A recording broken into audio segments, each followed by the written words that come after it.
Kapitolyo Serbisyo Caravan Year 2 tagpaigadyon sa Bacuag.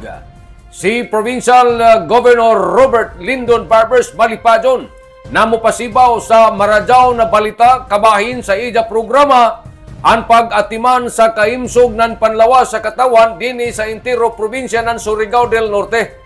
Laong ni Governor Barbers niabot na sab kita dinhi sa lungsod ng Bacuag din ang libre na mga serbisyo ang nisuod gajud mismo sa katawan. Matod sa gobernador, ubay-ubay na sa mga barangay Bacuaganon ang nakaangko ng tabang gikan sa mga nagkalain-lain na serbisyo na tagdayanan ato karavan. Sa dugang nga pamahayag ni Governor Barbers, ang pakigdujog sa katawan ng Bacuag nagpabati karadyaw na tagkinahanglan ini na mga kalihukan, ilabi na kay tanang serbisyo libre sa nandirekta na taghanjag para sa komunidad. Si Mr. Oscar Pospia, ang Chief of Staff sa Governor's Office, amoy tagpadaya ni Governor Lyndon Barbers sa Bacuag, kinsa siya ang naghatag ng mensahe sa ngayan ng ato gobernador na naglaong na ini na tuig ang Kapitolyo Serbisyo Caravan jaoy nadugang na serbisyo sa katawan ng lungsod ng Bacuag.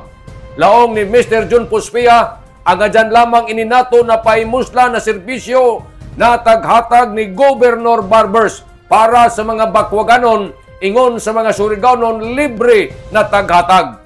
Bisan ang mga senior citizens na nagapanuigon ng 80 anyos pataas, taghatagan ni Governor Barbers ng cash para sa ilang medicine assistance nga kantidad 3,000 ka pesos.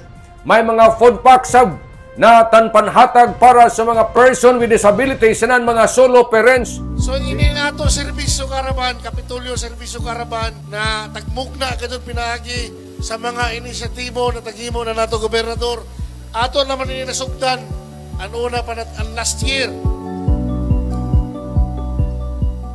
Sa kumana tuig, amo jaon garbo na ipahibayo sa inyo na ang ato Kapitolyo Serbisyo Caravan jaoy tagdugang na serbisyo para sa ato mga katawhang Bacuaganon din sa lungsod ng Bacuag. Una sa tanan, inin screening sa sexually transmitted disease. Jaoy sa ato cervical cancer screening. So ini ato kung ini pahimuslan kay grabe ni kadako na serbisyo na taghatag ni Governor Lyndon Barbers para sa inyo mga Surigaonon, para sa inyo mga Bacuaganon. Libre na ihatag din sa inyo sa lungsod sa Bacuag. Para sa ato mga senior citizens, 80 anyos pataas, ang ato mahal na gobernador, jao ihatag sa inyo 3,000 pesos para sa inyo medicine assistance. Jao isa ba ato food packs para sa ato mga kaigsuunan na mga person with disabilities, sanan mga solo parents. Jaon pa, ato ko ninyo ini pahimuslan. Jaon na nato mobile clinic, jaon nato bus tinon. Pwede na kamo maka-avail na libre na x-ray, libre na ultrasound.